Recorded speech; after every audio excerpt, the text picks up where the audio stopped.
চতুর্থ যেই প্রশ্ন আসছে আহমদ শরীফ আলামিন নামক এক আইডি থেকে এক ভাই প্রশ্ন করেছেন যে চেয়ারে বসে নামাজ পড়া যাবে কি? চেয়ারে বসে নামাজ পড়ার বিধান সম্পর্কে তিনি জানতে চেয়েছেন।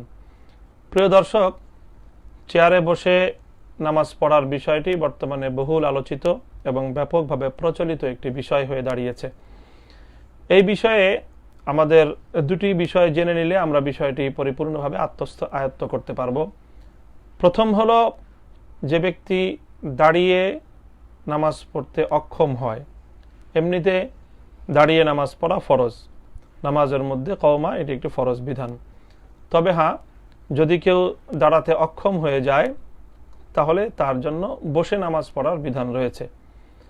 তবে সে বসবে হলো, মাটির উপর বসে নামাজ পড়বে, এটি হলো তার জন্য বিধান। যদি সে মাটির উপর বসে নামাজ পড়তেও অক্ষম হয় তবেই কেবলমাত্র তার জন্য চেয়ারে বসে নামাজ পড়ার অনুমতি রয়েছে। অর্থাৎ দাঁড়িয়ে নামাজ পড়বে, দাঁড়াতে অক্ষম হলে মাটিতে বসবে, মাটিতে বসতেও যদি অক্ষম হয় তবেই কেবলমাত্র চেয়ারে বসে সে নামাজ পড়তে পারবে। আর দ্বিতীয় হলো যে রুকু সেজদা করা।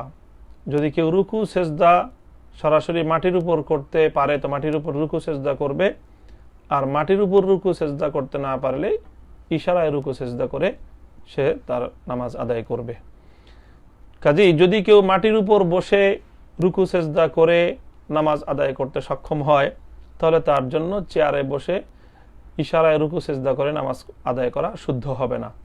আর কেউ যদি মাটিতেও বসতে সক্ষম না হয় তাহলে সে চেয়ারে বসে নামাজ পড়তে পারে।